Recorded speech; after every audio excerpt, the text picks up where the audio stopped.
তো হযরত আবু বকর সিদ্দিক মাঝে মাঝে মাঝে মাঝে তিনি একটা কথা বলতেন। কি মাঝে মাঝে একটা কথা বলতে জানেন?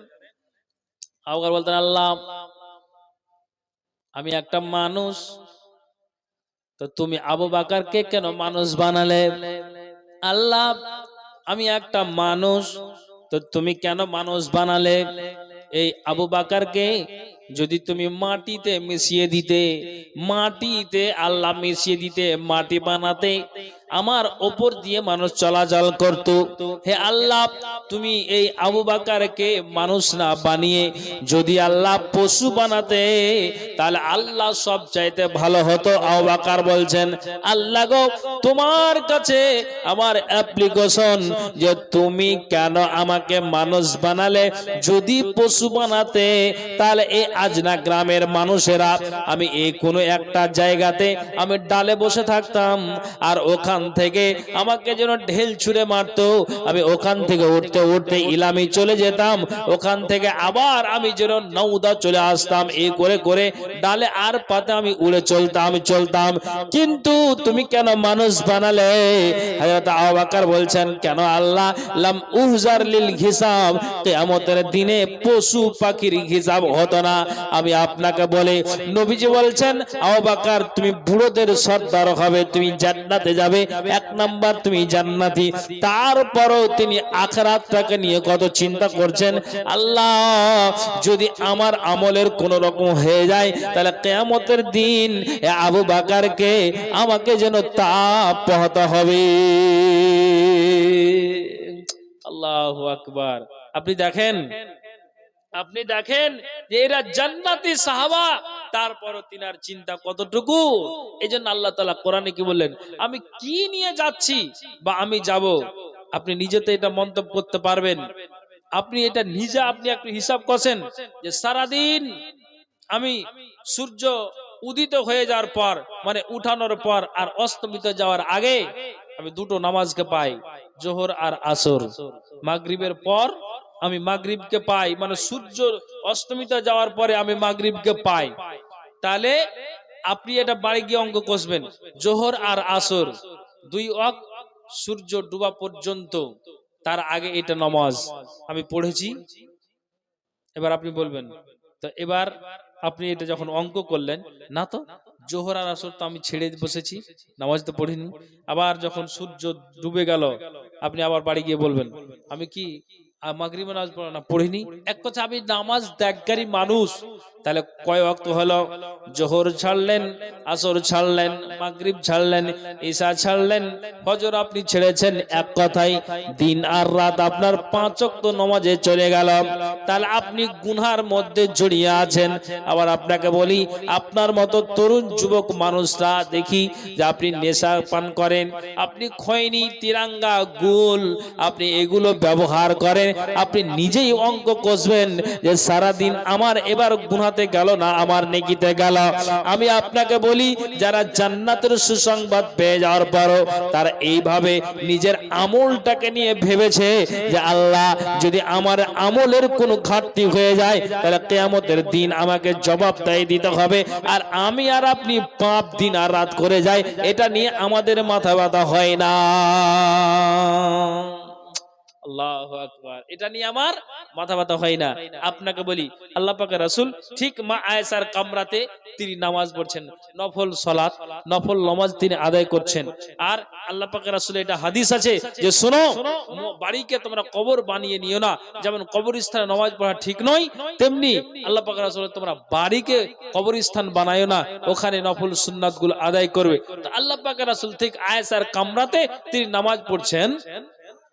আল্লাহ পাকের রাসূল তিনি তাসবিহ, তাহলিল, জিকির, আজকার এটা ওটা করার পরে আল্লাহ পাকের রাসূল একটা দোয়াকে তিনি বারবার পাঠ করছেন। আর হাদিসে এসেছে যে নবীজি এই দোয়াটাকে দৈনিক তার মানে দিন আর রাত মিলে আল্লাহ পাকের রাসূল দৈনিক তিনি 100 বার দোয়াটাকে পাঠ করতেন। সেই নবীর আমরা উম্মত। আপনাকে আমল শিখাচ্ছি, নবীজি এই দোয়াটাকে পাঠ করছেন, আপনারা জানেন। আবার আমি কথাটাকে মানে পুরাতন কথাকে নতুন করে দিচ্ছি, ভালো করে শুনেন।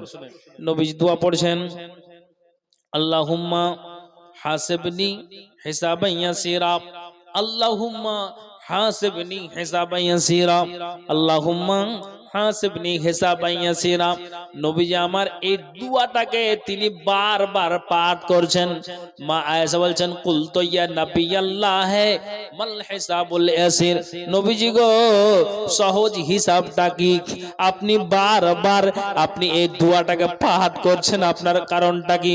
সঙ্গে সঙ্গে নবীজি বলছেন আয়েশা শোনো, আমি এই জন্য দোয়াটাকে পাঠ করছি, আমার দিকে খেয়াল করো। তার মানে হলো যে কিয়ামতের দিন যদি কোনো মানুষ এই আজনা গ্রামের মানুষটাকে আল্লাহ যদি ডিটেলস ভাবে পঙ্খানুপঙ্খ রূপে পাই পাই করে তার খুঁটিনাটি করে হিসাবটাকে ধরে, আয়েশা শুনে রাখো কিয়ামতের দিন ওই ব্যক্তিটা আজনা গ্রামের ব্যক্তিটা ধ্বংস হয়ে যাবে। তার মানে হলো আয়েশা শোনো, ওই ব্যক্তিটা আজনা গ্রামের মানুষটাকে যদি আল্লাহ খুব কঠোর ভাবে হিসাবটাকে ধরে, আয়েশা শুনে রাখো নিশ্চিত সে কিয়ামতের দিন ধ্বংস হয়ে যাবে। আর যার হিসাবকে নিয়ে এমনি এমনি ছেড়ে দেওয়া হবে, যাচাই বাছাই করে দেখা হবে না, এমনি আপনার জিজ্ঞেস করা হলো আর ছেড়ে দেওয়া হলো, আয়েশা সে অবশ্যই তার প্রতিফলটা ভালো হবে। তো আমি নবী মোহাম্মদ পরম সাল্লাল্লাহু আলাইহি ওয়াসাল্লাম আমি আল্লাহর কাছে ফারিয়াদ জানাই, মাবুদ গো আমি তোমার শেষ নবী, তো তোমার কাছে দরখাস্ত জানাই কিয়ামতের দিনে তুমি নবী মুহাম্মদের পক্ষ থেকে আল্লাহ তুমি সহজ হিসাবটা নিও। একবার বলুন তো সুবহানাল্লাহ। আল্লাহু আকবার।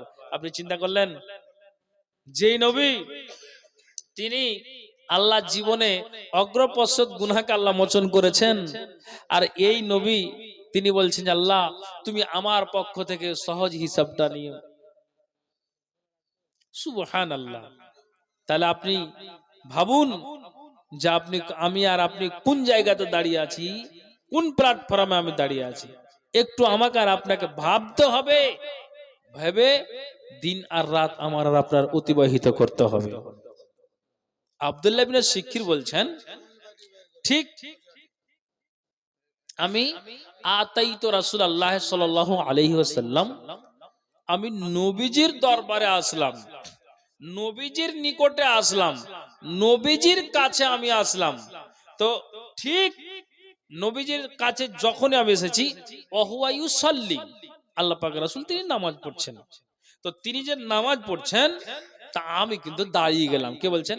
আব্দুল্লাহ ইবনে সিকির। ভাইজান আমার এখানে একটা খুব গুরুত্বপূর্ণ কথা আছে, কান খুলে শুনবেন, ভালো করে শুনবেন। ঠিক আব্দুল্লাহ ইবনে সিকির বলছেন যে আমি যে নবীজির পিছনে দাঁড়ালাম আর আল্লাহ পাক রাসূল তিনি নামাজ পড়ছেন, তো ঠিক যেন তিনি বলছেন যে নামাজ যে তিনি পড়ছেন, তো এমন আম্মা বোনেরা যেমন ভাত রান্না করে, ভাতের পানিটা যখন গরম হয় তখন কেমন ওই ভাতের পানি টকবক টকবক করে ফুটে। আপনি যদি গ্যাস সিলিন্ডারকে জ্বালিয়ে দেন তো গ্যাস সিলিন্ডারের আগুনটা কেমন ভাবে আওয়াজ হয়, কেমন ভাবে আওয়াজ করে, তো তেমনি যেন ঠিক রাসূলের আল্লাহর ভয়ে আপনার ফুটন্ত পানির মতো নবীজির পেট থেকে শ শ শব্দ বের হচ্ছে।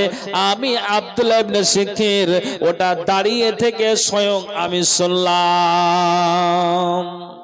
আল্লাহু আকবার। চিন্তা করে দেখুন যে যার জীবনের অগ্রপশ্চাৎ সমস্ত গুনাহকে আল্লাহ মোচন করেছেন, তারপরও তিনি এইভাবে দিন আর রাত কাটাচ্ছেন। আর আমি আপনাকে বলি যে আমার দ্বারা দিয়ে অন্যায় হচ্ছে, আমার দ্বারা দিয়ে গুনাহ হচ্ছে, পাপ হচ্ছে, তবুও আমি আর আপনি খেয়াল করে দেখছি না। বন্ধু আমার, কিয়ামতের দিন আমাকে আসামির কাঠ গড়াতে দাঁড় হতে হবে। এই জন্য আল্লাহ বলছেন ইন্নাহু মাইয়াতি রাব্বাহু মুজরিমান ফা ইন্না লাহু জাহান্নাম লা ইয়ামুতু ফিহা ওয়া লা ইয়াহইয়া ওয়া মাইয়াতিহি মুমিনান কাদ আমিলাস সালিহাতি ফা উলাইকা লাহুমুদ দারাজাতুল উলা। আল্লাহু আকবার। আপনি দেখুন, ভাবনা চিন্তা করুন যে আল্লাহ তাআলা আমাদের প্রতি তা কি করেছেন, আমরা কোন জায়গাতে দাঁড়িয়ে আছি। এই যে দিন আর রাত যে আমরা যে এইভাবে কাটাচ্ছি, আর তিনারা যেভাবে কাটিয়েছেন, আপনি চিন্তা করে দেখুন। ভাইজান, পর্দার আড়ালে মা বোন আছেন কিনা আমি বলতে পারবো না। যেদিন আল্লাহ পাকের রাসূল মারা যান, ঠিক সেই দিন তিনি তিনার মেয়েকে ডাকলেন। তিনার নাম কি? ফাতেমা। এসে নবীজি ফাতেমার কানে কেন দুটো কথা বলেছিলেন। দুটো কথা কি বললেন? যে বেটি তুমি শোনো, দুটো কথা বললেন। তো একবার ফাতেমা কেঁদেছেন, আর একবার তিনি হেসেছেন ফাতেমা। এই দুটো কথা বলাতে একবার হাসলেন, একবার কাঁদলেন। তো ফাতেমাকে বলা হলো একবার হাসার মানে কি আর একবার কাদার মানে কি? তো ফাতেমা বলছেন যে আমার আব্বা আমাকে বললেন যে বেটি রে আমি চলে যাব, আমি আর বাঁচবো না। আমার কান্না এলো, কতদিন হয়ে গেল আমার মা চলে গিয়েছে, এখন আব্বাও চলে যাবে, সারাটা দুনিয়া অন্ধকার হয়ে যাবে, এই জন্য আমার চোখ দিয়ে পানি। সুবহানাল্লাহ। আর হাসলাম এই জন্য আমার আব্বা আমাকে বললেন বেটি শোনো, আমি মরে যাওয়ার পর দুনিয়া আর কেউ মরবে না, তার মানে পরিবারের মধ্য থেকে আর কেউ মরবে না বেটি। আমি মরবো, তারপরে তোমার কবর হবে, তারপরে তুমি মরবে। আমি মরে যাওয়ার পরে পরে তোমার মৃত্যু হবে। আমার পরিবারের মধ্য থেকে আর কেউ মরবে না, আমি মরবো, তারপর তুমিও মৃত্যুবরণ করবে। এটা আমি হাসলাম। শুধু তাই নয়, আমাকে আমার আব্বা বলেছেন বেটি তুমি শুনো, যতগুলিন আদম থেকে নিয়ে হযরতে নবী মুহাম্মদ সাল্লাল্লাহু আলাইহি সাল্লাম পর্যন্ত যতগুলিন নারীরা আল্লাহর জান্নাতে প্রবেশ করবে, সমস্ত নারীদের তোমাকে নেত্রী বানিয়ে দেওয়া হবে, মালিকনি বানিয়ে দেওয়া হবে, সর্দারনি বানিয়ে দেওয়া হবে। এটা কত বড় ফাতেমা সৌভাগ্যবান নারী।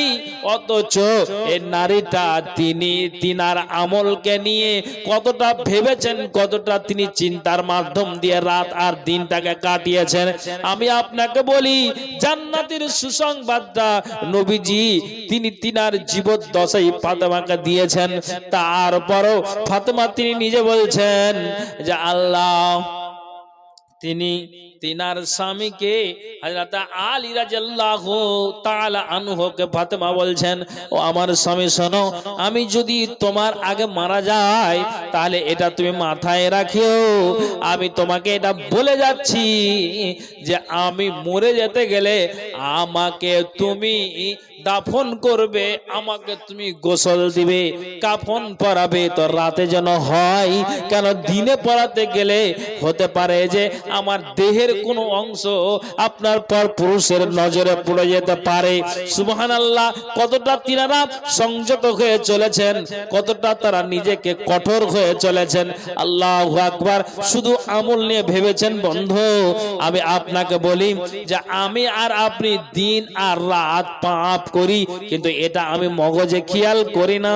কিন্তু ওরা দিন আর রাত আমল করার পরে এটাই ভেবেছেন যে যদি আমলের ঘাটতি হয়ে যায় তাহলে কিয়ামতের দিন আল্লাহকে জবাবদিহি দিতে হবে। ভাইজান, আল্লাহকে জবাবদিহি দিতে হবে।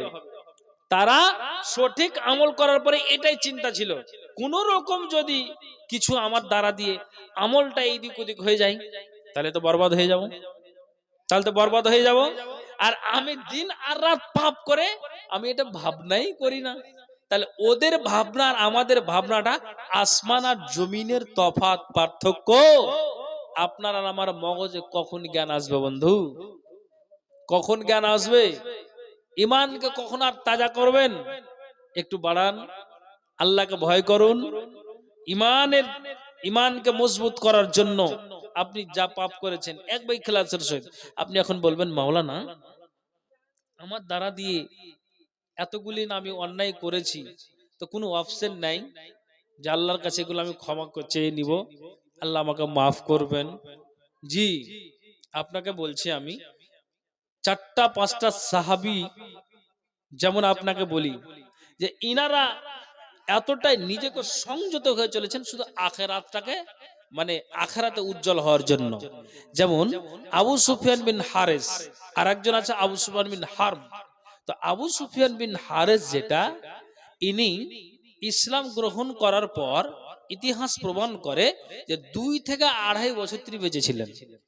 2 থেকে 2.5 বছর। তো 2 থেকে 2.5 বছর যে তিনি বেঁচে ছিলেন, আপনাকে একটা শুধু নজির দিচ্ছি যাতে করে আপনার মগজে উঠে যায়। তো ঠিক আবু সুফিয়ান বিন হারেস যে যখন মরতে বসেছে বললেন, তখন পারছে তার বিবি কাঁদছে, আল্লাহ স্বামী মারা গেল, যেদিন স্বামী মরবে আমি হয়ে যাব বিধবা। মেয়ে কাঁদছে, আল্লাহ আব্বা মরে যাবে আমি হয়ে যাব এতিম। কচি বাচ্চি কান্না করে, ছেলে কান্না করে, পাড়া প্রতিবেশী লোক মানুষেরা কান্না করে, ঠিক বিবি কান্না করে আবু সুফিয়ান চলে যাবে আমার স্বামী, আমি হয়ে যাব বিধবা। মেয়ে কাঁদে, আব্বা চলে যাবে, দুনিয়া অন্ধকার হয়ে যাব আমি এতিম। কিন্তু আবু সুফিয়ান বিন হারেস তিনি শুয়ে আছেন মরণমুখীতে, আর শুয়ে থাকা অবস্থাতে ঠিক যেন আবু সুফিয়ানের কান এই খবরটা গেল এটাই যে ওরে আমার বিবি কান্না করিও না, ওরে আমার মেয়ে খবরদার কান্না করিও না। কেন কান্না করবে? কেন চোখ দিয়ে জল বইয়ে দিবে? কেন তোমরা চোখ দিয়ে জল বইয়ে দিবে? বিবি খবরদার কান্না করিও না, বিবি তোমাকে এটা অনুরোধ করে বলছি।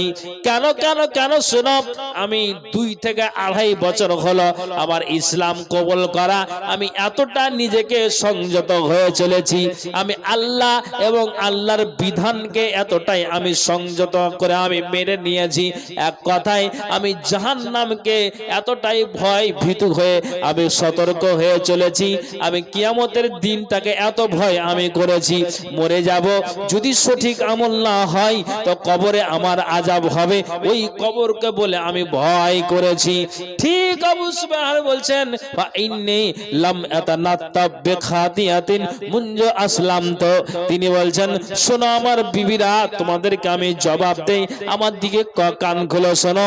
আমি ইসলাম গ্রহণ করার পরে আমি নিজেকে এতটা সংযত হয়ে চলেছি, এতটা আমি কঠিন হয়ে চলেছি, এতটা আমি যেন ঠিক যেন নিজেকে আমি সংযত হয়েছি, সাবধানতার মাধ্যম দিয়ে আমি চলেছি যে আমি ইসলাম গ্রহণ করার পরে আমার দ্বারা দিয়ে বিন্দু মাত্র অন্যায় হয় নাই, আমার দ্বারা দিয়ে বিন্দু মাত্র আমি গুনাহ করি নাই।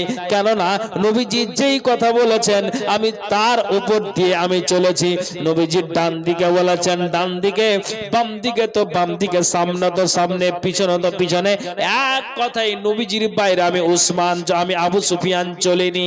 অতএব খবরদার আমার জন্য কান্না করিও না, আমি নিজেকে এতটা সংযত হয়ে চলেছি, আমি মরে যাওয়ার পরে নিশ্চিত কিয়ামতের দিনটা আমার প্রতিপাল ভালো হবে। একবার বলুন তো সুবহানাল্লাহ। আর আল্লাহ তাআলা, জি আল্লাহ তাআলা কোরআনে কি বললেন? وَمَن يَأْتِهِ مُؤْمِنًا قَدْ عَمِلَ الصَّالِحَاتِ فَأُولَٰئِكَ لَهُمُ الدَّرَجَاتُ الْعُلَى।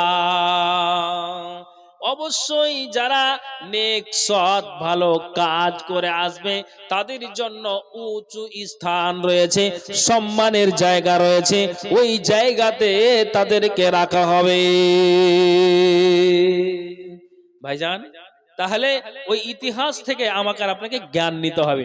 আমি যদি প্রতিপাল ভালো করে যাই আমার জন্য সম্মানের জায়গা আছে, সুখময় স্থানখানা জান্নাতখানা আছে। আর যদি আমি কর্মটাকে আমি যদি ভালো না করে যাই তাহলে ফাইন্না লাহু জাহান্নাম, আমাদের জন্য জাহান্নামখানা আছে।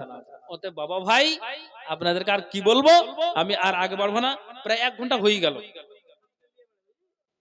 5-7 মিনিট দেরি আছে 1টা বাজতে, আর সে সময় উঠেছি 1 ঘন্টা হয়ে গেল, লোক নাই তো আর আপনাকে কি বলবো। তারপরও মানে বললাম, বলতে হবে ভুলে, তো যাই হোক, তারপরে যে 5টা মানুষ আপনারা সময় দিয়ে বসে আছেন এটা আল্লাহর শুকরিয়া, আলহামদুলিল্লাহ যে আপনারা তো বসে আছেন, শুনলেন তো বাস, খালি খালি তো আর চলে যাননি। তো ভাই আর আমি লম্বা করব না, শেষ মুহূর্তে যদি প্যান্ডেলের ভিতরে মা বোন থাকেন আর আপনারা যদি থাকেন, আমি মাওলানা বদরুদ্দোজা নাদভির একখানা বই নিয়ে এসেছি, খুব খুব চমৎকার বই। তো আমাদের মালদার উনি একজন, মানে আমরা উনাকে নিয়ে খুব মানে গৌরব মনে করি যে তিনি আমাদের মালদার একজন সম্পদ। আল্লাহ তাআলা ওনাকে বাঁচিয়ে রেখেছেন। ঝাড়খণ্ড পাকুড় এলাকায় বহু জায়গাতে উনি এসেছেন, আসছেন, আগামীতে আসবেন। আর আমাদের মালদা জেলা আনাচে কানাচিতে তিনি ঘুরছেনই, বয়স হয়ে গেল বলে এখন দূর পাল্লে আসতে পারেন না। তো শেষ জীবনে দুইখানা কিতাব উনি লিখেছেন। তো এই কিতাবটা লিখেছেন যে মহিলাদের নিষিদ্ধ কাজ, 50টা কাজ এখানে উনি শরীয়ত মূলে বাধা দিয়েছেন। শরীয়তে 50টা কাজ নারীরা করতে পারবে না, শরীয়তে এটা নিষেধ আছে। ওইভাবে কোরআন হাদিসের উদ্ধৃতি দিয়ে উনি লিখেছেন, সহজ বাংলাতে লেখা আছে। আর ওই কোরআন হাদিসের এবারত, কোরআনের আয়াত হাদিসের এবারত দেওয়া আছে, তার অনুবাদ তর্জমা ব্যাখ্যা বিশ্লেষণ বাংলাতে সুন্দরভাবে দেওয়া আছে। আপনাদের মানে কম পড়া মানুষ হলো আপনি বুঝতে পারবেন। তো যাই হোক, শেষে এলান এটাই যে খুব জ্ঞানী মানুষ উনি, বহু কিতাব লিখেছেন। শেষ জীবনে এই দুটা কিতাব উনি লিখেছেন। এটা একটা যেটা মহিলাদের নিষিদ্ধ কাজ, 20টা টাকার মূল্যতে যদি মনে করেন তা আপনারা নিতে পারবেন। এটা আমার শেষ কথা। হায়াত বাকি তো মুলাকাত বাকি। ভাই আমি আর লম্বা করব না। আল্লাহ তাআলা যদি আবার কোথাও কোনো জায়গাতে সাক্ষাৎ মুলাকাত করেন, ইনশাআল্লাহ হাজির হব, থাকবো। ভালো থাকেন, সুখে থাকেন। এ বলে হ্যাঁ, ও আচ্ছা আচ্ছা, তো যদি নেন তো এই করবেন। আমি এখান থেকে আমার বক্তব্যটা এইটুকু করছি। ভাইয়েরা একটু দাবি করেছে গজল, আমি এটা বলে দিই। মানুষ যদি দেখতো কারো কবরের আজাব, নিজে তখন মিলাইতো তার জীবনের হিসাব। মানুষ যদি দেখতো কারো কবরের আজাব, নিজে তখন মিলাইতো তার জীবনের হিসাব। কেউ খারাপ পথে যেত না, হারাম কামাই খেত না, ইবাদতে মাথা ঠুকে আল্লাহর ভয়ে কাঁদতো নিরন্তর।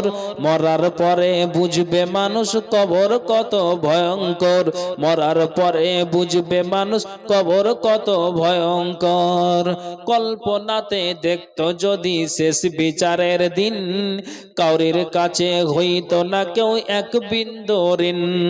পুলসে রাতের কঠিন সময় দেখতো যদি আরো, আল্লাহ ছাড়া উপাসনা করতো না আর কারো।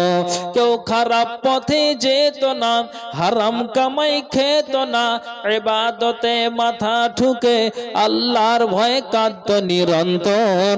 মরার পরে বুঝবে মানুষ কবর কত ভয়ঙ্কর, মরার পরে বুঝবে মানুষ কবর কত ভয়ঙ্কর।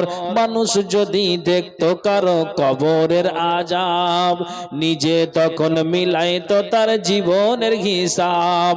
কেউ খারাপ পথে যেত না, হারাম কামাই খেত না, ইবাদতে মাথা ঠুকে আল্লাহর ভয়ে কাঁদতো নিরন্তর। মরার পরে বুঝবে মানুষ কবর কত ভয়ঙ্কর, মরার পরে বুঝবে মানুষ কবর কত ভয়ঙ্কর। কল্পনাতে দেখতো যদি শেষ বিচারের দিন, কাউরির কাছে হইতো না কেউ এক বিন্দু ঋণ। পুলসে রাতের কঠিন সময় দেখতো যদি আরো, আল্লাহ ছাড়া উপাসনা করতো না আর কারো। কেউ খারাপ পথে যেত না, হারাম কামাই খেত না, ইবাদতে মাথা ঠুকে আল্লাহর ভয়ে কাঁদতো নিরন্তর। মরার পরে বুঝবে মানুষ কবর কত ভয়ঙ্কর, মরার পরে বুঝবে মানুষ কবর কত ভয়ঙ্কর। জাহান্নামের আগুন যদি কাউকে ছুঁয়ে দিত, তওবা পড়তে পড়তে মানুষ বেহুশ হয়ে যেত। জান্নাতের এই সুখ শান্তি একটু দেখা পেলে, নেকি জমা করতো তারা পাপের কথা ভুলে। কেউ খারাপ পথে যেত না, হারাম কামাই খেত না, ইবাদতে মাথা ঠুকে আল্লাহর ভয়ে কাঁদতো নিরন্তর। মরার পরে বুঝবে মানুষ কবর কত ভয়ঙ্কর, মরার পরে বুঝবে মানুষ কবর কত ভয়ঙ্কর। ভাই ভালো থাকেন, সুখে থাকেন। এ বলে আমি আমার বক্তব্য ইতি করছি। হ্যাঁ, আসসালামু আলাইকুম রহমতুল্লাহি ওয়া বারাকাতুহু। মাশাআল্লাহ, জাযাক। যে রাসূল সাল্লাল্লাহু আলাইহি সাল্লাম বলেছেন, কি বলছেন? ইন্না আহাদাকুম ইজা মাতা উরিজা আলাইহি মাকআদুহু বিল গাদাতি ওয়াল আশিয়ে ইন কানা মিন আহলিল জান্নাতে ফামিন আহলিল জান্নাতে ওয়া ইন কানা মিন আহলিন নারে ফামিন আহলিন নারে। পৃথিবীর মানুষ, নবীজি বলছেন তোমাদের মধ্যে কোনো ব্যক্তি যদি মারা যায় তাহলে আপনাকে বলি, রাসূল বলছেন যে লোকটা যদি আল্লাহওয়ালা হয়, লোকটা যদি দিনদার হয়, লোকটা যদি পরহেজগার হয়, লোকটা আল্লাহ রসুলের বিধিবিধানকে মেনে গেল, এটা যদি তার দ্বারা দিয়ে হয়, কোসমিন কালে আল্লাহর অবাধ্যতা করেনি, কোসমিন কালে আল্লাহর রসুলের অবাধ্যতা করেনি, ঠিক নবীজি বলছেন যে যখন ওই ব্যক্তিটাকে মরে যাওয়ার পর কবরে যখন শুইয়ে দেওয়া হয়, কবরে যখন সমাহিত করা হয়, মানুষেরা যখন নিজের নিজের বাড়ির দিকে রওনা দিয়ে দেয়, আপনাকে আমি যেটা বলতে চাইছি, অ্যাকচুয়ালি আল্লাহর বিধানকে মেনে যাওয়ার কারণে নবীজি আমার বলছেন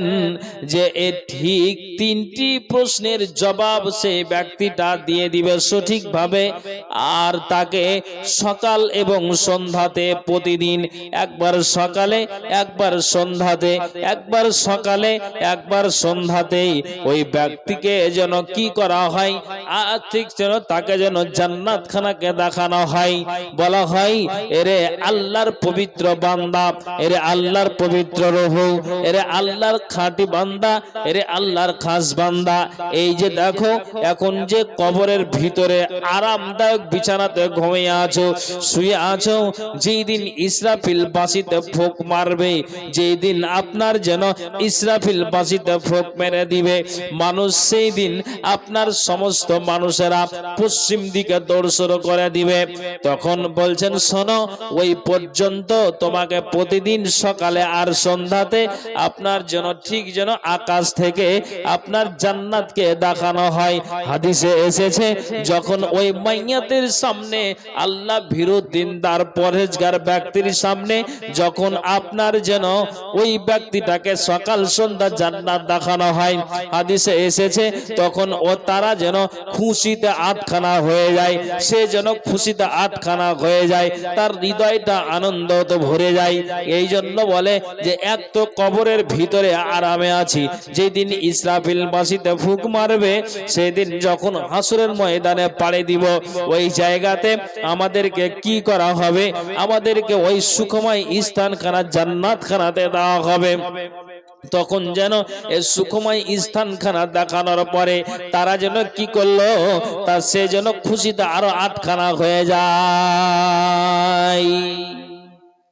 জি, যদি যদি আপনি সৎ কাজ করে যান তবে, কেন আল্লাহ তাআলা কোরআনের অন্য জায়গাতে বলেছেন সূরা তাহার ভিতরে কি বলছেন, আউযু বিল্লাহি মিনাশ শাইতানির রাজিম, ইন্নাহু মাইয়াতি রাব্বাহু মুজরিমান, অবশ্যই যারা আল্লাহর কাছে মুজরিম অবস্থায়, পাপিষ্টি অবস্থায়, গুনাহগার অবস্থায় যারা আল্লাহর দরবারে হাজির হবে, আল্লাহ তাআলা বললেন ফাইন্না লাহু জাহান্নাম, অবশ্যই ও ব্যক্তিদের জন্য আল্লাহর জাহান্নাম খানা তৈরি করা আছে, তাদেরকে জাহান্নাম খানাতে দেওয়া হবে। আল্লাহ বলছেন লা ইয়ামুতু ফিহা ওয়া লা ইয়াহইয়া, ওখানে তারা মরবেও না তারা বাঁচবেও না। আবার আল্লাহ সেই সূরার আবার তার পরের আয়াত আল্লাহ বলছেন ওমাইয়াতিহি মুমিনান, যারা নেক সৎ কাজ ভালো কাজ করে আল্লাহর দরবারে উপস্থিত হবে, আল্লাহ তাআলা জানালেন উলাইকা লাহুমুদ দারাজাতুল উলা, তাদের জন্য উঁচু স্থান রয়েছে, তাদের জন্য উঁচু মর্যাদা সম্পন্ন জায়গা রয়েছে। আল্লাহ তাআলা বলছেন ওই ব্যক্তিদেরকে তাদেরকে ওই সম্মানের জায়গাতে রাখা হবে। জি, তাহলে এখানে দুটো কথা পেলাম, যদি আমি অন্যায় করে যাই তাহলে জেনে নিলাম যে আমার জন্য জাহান্নাম, আর যদি সৎ ভালো কাজ করে যাই তাহলে আমি এটাও জানতে পারলাম যে আমার জন্য সম্মানের জায়গা রয়েছে, আমার জন্য উঁচু মর্যাদা সম্পূর্ণ একটা জায়গা রয়েছে, আল্লাহ তাআলা সেই জায়গাটা আমাকে দিবেন। আমি এখন আপনাদেরকে একটা কথা বলি, আল্লাহ পাকের রাসূল তিনি তিনি তিনি হযরতে আবু বকর আর হযরতে উমর ফারুক রাদিয়াল্লাহু তাআলা আনহুর ব্যাপারে, এই দুইজনের ব্যাপারে আল্লাহ পাকের রাসূল বলেছেন যে যতগুলি আদম থেকে নিয়ে নবী মুহাম্মদ সাল্লাল্লাহু আলাইহি সাল্লাম পর্যন্ত যতগুলি মানুষেরা বয়স্ক কালে মারা গিয়েছে, তো ঠিক নবীজি বলছেন যে এই বুড়োদের বয়স্কদের নেতা হযরত উমর ফারুক রাদিয়াল্লাহু তাআলা আনহু আর হযরত আবু বকর সিদ্দিক রাদিয়াল্লাহু তাআলা আনহু, এই দুইজনকে আল্লাহ তাআলা জান্নাতের নেতা বানাবেন যারা বুড়ো বয়সে মারা গিয়েছে। এখন আপনি বলবেন যে মাওলানা বুড়ো বয়সে মারা গেল, কেমন কথা? কিন্তু এটা মাথায় রাখেন, যখন জান্নাতে প্রবেশ করানো হবে তখন কেউ আর বয়স্ক থাকবে না, সবাই তরুণ তুর্কি নওজোয়ান হয়ে আল্লাহর জান্নাতে প্রবেশ করবে। তো ইনি জান্নাতের নেতা কে? হযরত উমর। তারপরও ইনার মুখ থেকে একটা জবাব শুনেন, যদি এই কথাটা শুনে আপনার জ্ঞান হয় তো কি কথা? হযরত উমর বলছেন, এখন আপনাকে বলি, মনে করুন আজনা গ্রাম থেকে একটা নারীকে নিয়ে যাওয়া হলো কোথায় না, তো পাকুড়ের কোন একটা জায়গাতে, কোন একটা গ্রামে। মনে করুন এ আজনা গ্রামের একটা নারী, ইলামির একটা ছেলে, ওখান থেকে ছেলেটা বিবাহ করতে এসেছে। সেই দিন ওই নারীটাকে এত সুন্দর করে সাজানো হয়। কি দিয়ে সাজানো হয়? নাকের ফুল দিয়ে সাজানো হয়, কানের দুল দিয়ে সাজানো হয়, হাতের পলা দেওয়া হয়, আপনার গলাতে মালা দেওয়া হয়, ঠিক যেন আপনার জন্য পায়ের পাতা দেওয়া হয়। সুন্দর করে ওই একটা আপনার নতুন বৌমাকে, আপনার মেয়েটাকে বিবাহের দিন সাজানো হয়। সুবহানাল্লাহ। সারাটা শরীরটাকে নতুন কাপড় দিয়ে, পোশাক দিয়ে, চাদর দিয়ে ওই বৌমাটাকে সাজানো হয়। আর যখন বৈকাল হলো সেই দিন আপনাকে, আপনার মেয়েটাকে তুলে দেওয়া হলো কোথায় না, তো ইলামিতে আমার মেয়েটার বিবাহ দেওয়া হলো, ওই জায়গাতে আমার মেয়েটাকে এখন পাঠিয়ে দিলাম, বিদায় করে দিলাম। তো সারাটা শরীর নতুন বৌমার সাজানো আছে কি দিয়ে না, তো গয়না দিয়ে। কি দিয়ে না, তো নতুন কাপড় পোশাক দিয়ে। কি দিয়ে না, তো নতুন চাদর আর রুমাল দিয়ে। কিন্তু হযরত উমর বলছেন যে ওরে শুনে রাখো, তিনি নিজে বলছেন যে আমি আমার দেহটাকে গয়না দিয়ে সাজাই নাই, আমি আমার দেহটাকে আমি গয়না দিয়ে সাজাই নাই। কি দিয়ে সাজিয়েছি? হযরত উমর বলছেন যে আমি আমার দেহটাকে আমল দিয়ে সাজিয়েছি। আমল হলো এটাই যে হযরত উমর তিনি নিজে বলছেন যে আমি আমার শরীরটাকে নামাজের মাধ্যম দিয়ে, এটা একটা আমল, তো এই আমল দিয়ে আমি সাজালাম। আমি রমজান মাসের সিয়ামকে পালন করে আমি আমার দেহটাকে সাজালাম।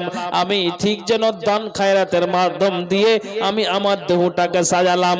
আমি আমার যেন দেহটাকে দান খায়রাতের মাধ্যম দিয়ে আমি যেন দেহটাকে সাজালাম। কে বলছেন?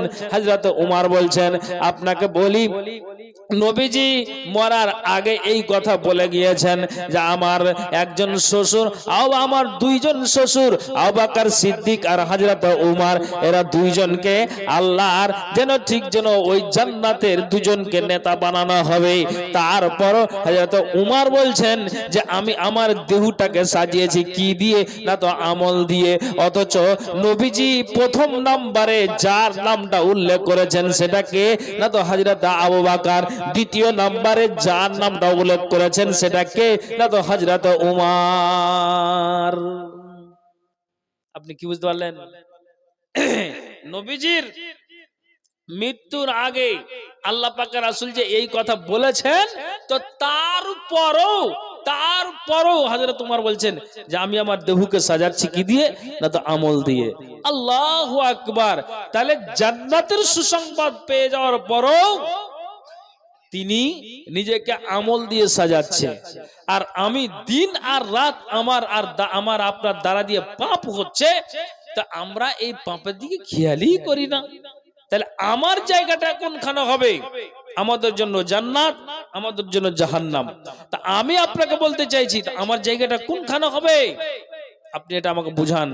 আপনি বলুন, বাড়ি গিয়ে হিসাব করিয়েন যে জান্নাতের সুসংবাদ পেয়ে যাওয়ার পরও যদি দিন আর রাত তার দেহকে আমল দিয়ে সাজাই, তাহলে আমি আর আপনি পাপী গুনাহগার। আমি কি দিয়ে সারাদিন সাজাচ্ছি? আমি কি দিয়ে সাজাচ্ছি? আপনি বাড়ি গিয়ে হিসাব করবেন।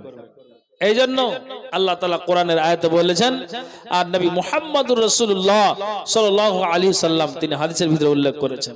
ভাইজান, একটা কথা আপনাকে একটু আগে বললাম যে আপনি জবাব দিয়েছেন যে মরবো, সেদিন আমি দেখে নেব। না, এটা আপনি সহজ ভাষাতে বাংলা কথাই আপনি বলে দিলেন, কিন্তু এটা কত যে কঠিন তা আপনাকে আমি আর কি দিয়ে বুঝাবো, আমি ভাষাই খুঁজে পাচ্ছি না। জি, একটু মাথায় চিন্তা করবেন। আদি ইবনে হাতিম থেকে হাদিসটি বর্ণিত, রাসূল সাল্লাল্লাহু আলাইহি ওয়াসাল্লাম বলছেন, মা মিনকুম মিন আহাদিন ইল্লা সায়ুকাল্লামু রাব্বুহু লাইসা বাইনাহু ওয়া বাইনাহু তারজুমানুন। ঠিক যেন নবীজি বলছেন যে আল্লাহ এবং বান্দার কথা হবে, আলোচনা হবে। আপনি আমার সামনে বসে আছেন, ঠিক আমি বক্তৃতা রাখছি, যেমন আমার সামনে আর আপনার মধ্যখানে কোনো পর্দা নাই। আমরা সবাই একটা প্যান্ডেলের ভিতরে বসে আছি, মা বোন পর্দার ভিতরে আছেন, তো ঠিক যেমন মা বোনদেরকে দেখতে পাওয়া যায় না, কিন্তু না, নবীজি বলছেন যে প্রত্যেকে আল্লাহর সাথে বান্দারা কথা বলবে, মাঝখানে কোনো পর্দা থাকবে না, দোভাষী থাকবে না, কিছুই থাকবে না। ঠিক যেন নবীজি বলছেন যে আল্লাহর সঙ্গে প্রত্যেকেই যেন কথা বলবেন। ঠিক নবীজি বলছেন যে যখন কথা বলতে বলতে ওই ব্যক্তিটা যখন ঠিক যেন ডান দিকে তাকাবে, ফায়ানজুরু আইমানা মিনহু ফালা ইয়ারা ইল্লা মা কাদ্দামা। আল্লাহ পাক রাসূল বলছেন যে যখন সে ডান দিকে তাকাবে, পূর্বে পাঠানো আমল ব্যতীত সে আর কিছুই দেখতে পাবে না। তার মানে হলো, আপনাকে বোঝাই যে আপনি আল্লাহর সাথে কথা বলছেন, আর বলতে বলতে যখন আপনার নজরটা আপনি ডান দিকে দিবেন, তখন আপনার পূর্বে পাঠানো আমল ব্যতীত আর কিছু দেখতে পাবেন না। আপনাকে একটু আগে বললাম সারা দিন আর রাত আপনার কিভাবে যায়, আপনি কি অঙ্ক কষেন, বাড়ি গিয়ে হিসাবটা করেন? এটা তো আমি আর আপনি মগজে রাখি না, কিন্তু সেই দিন আপনি টেরটা পাবেন যে আমি কোন জায়গাতে দাঁড়িয়েছিলাম, আমি কতটা অন্যায় করেছিলাম, আমি দিনটা কাটিয়েছি কতটা সতের মাধ্যম দিয়ে আমি কাটিয়েছি। নবীজি বলছেন যখন ডান দিকে তাকাবে, তখন তার পূর্বে পাঠানো আমল ব্যতীত আর কিছু দেখতে পাবে না। তখন তার মগজে খেলবে, আল্লাহ আমি অমুক তারিখে অমুক দিন, আমি ওই দিন আমি সারা দিন অন্যায় কাটিয়েছিলাম, অমুক দিন সারা রাত আমি অন্যায় কাটিয়েছিলাম। আর যদি আপনি ভালো করে থাকেন, এটাও আপনি বলবেন যে আল্লাহ সেই দিন আমি অমুক তারিখে আমি ভালো কাজে কাটিয়েছিলাম, রাতটা আমার ভালো কাজে গিয়েছিল। এই যে আপনি এই কথাগুলি সেই দিন আপনি টের পাবেন। নবীজি বলছেন ফায়ানজুরু আসআমা মিনহু ফালা ইয়ারা ইল্লা মা কাদ্দামা। আবার যখন সে বাম দিকে তাকাবে, পূর্বে পাঠানো আমল ব্যতীত আর কিছুই দেখতে পাবে না। আপনি ভালো করেছেন না মন্দ করেছেন, সেই দিন আপনি ডান দিকে তাকাবেন, আপনি আমল ব্যতীত দেখতে পাবেন না, বাম দিকে তাকাবেন, আমল ব্যতীত কিছু আর দেখতে পাবেন না। ঠিক আপনাকে আমি যেটা বলতে চাইছি, আল্লাহ পাক রাসূল বলছেন আবার সেই বান্দা যখন সামনের দিকে তাকাবে, তখন জাহান্নামের আগুন ব্যতীত আর কিছু সে দেখতে পাবে না। এই জন্য নবীজি বলছেন ফাত্তাকুন নারা ওয়ালাউ বিশিক্কি তামারাতিন, তোমরা খেজুরের টুকরার বিনিময়ে হলো জাহান্নাম থেকে বাঁচার চেষ্টা করো। জি, সেদিন আপনি বুঝতে পারবেন। আপনাকে আমি একটা কথা বলি, হযরত উমর তিনি নিজে বলছেন, ওরে সুবহানাল্লাহ, কাউরির পাপের কারণে, পাপের জন্য কাউরির টাকনু পর্যন্ত ঘাম, হযরত উমর বলছেন কাউরির পাপের জন্য হাঁটু পর্যন্ত ঘাম। হযরত উমর বলছেন কাউরির পাপ এতটাই হয়েছে যে কোমর পর্যন্ত ঘাম। হযরত ওমর বলছেন কাউরির পাপের জন্য এতটাই পাপ করেছে যে তার বুক পর্যন্ত ঘাম। হযরত ওমর বলছেন এমন কি কাউরির পাপ এতটাই হয়েছে যে কাউরির গলা পর্যন্ত ঘাম। ঠিক হযরত উমর বলছেন যে কাউরি এত পাপ করেছে নাকের ডগা পর্যন্ত তো তার ঘাম। এমনকি কেউ যেন আপনার ঘামের সাগরে আপনার ওই পাপের কারণে এত পাপ করেছে যে ঘামে সে আপনার হাবুডুবু খাবে আর আপনার জন্য সে আপনার হয়রান পেরেশান হয়ে যাবে। ঠিক হযরত ওমর বলছেন এত একটা কঠিন দিন হবে, এত একটা কঠিন যেন আপনার বিভীষিকাময় দিন হবে। আল্লাহু আকবার। হযরত ওমর বলছেন আল্লাহ আমি তো দিন আর রাত, আমি আল্লাহ তোমার দিন আল্লাহ গো, আমি সঠিকভাবে আল্লাহ রাসূলের বিধিবিধানকে মেনে যাই। তো হযরত ওমর ওই ঘামের কথাটাকে বলতে গিয়ে তিনি যেন কম্পমান হয়েছেন। আমার আমলের যদি কোনো রকমের ঘাটতি হয়ে যায় জানি না আল্লাহ আমার কতদিন পর্যন্ত আমার ঘামটা পৌঁছে যেতে পারে। আল্লাহু আকবার। এরা জান্নাতি ব্যক্তি, তারপরও তিনারা দিন আর রাত ভেবেছেন যে কোন রকম যদি আমার আমলে মিস্টেক হয়ে যায়, আমার আমলে যদি গড়বড়ি হয়ে যায় তাহলে আমাকে জাহান্নামে যেতে হবে, আমাকে শাস্তি পোহাতে হবে, তাপ পোহাতে হবে, কিয়ামতের দিন আমাকে সে আযাবটা আমাকে পেতে হবে।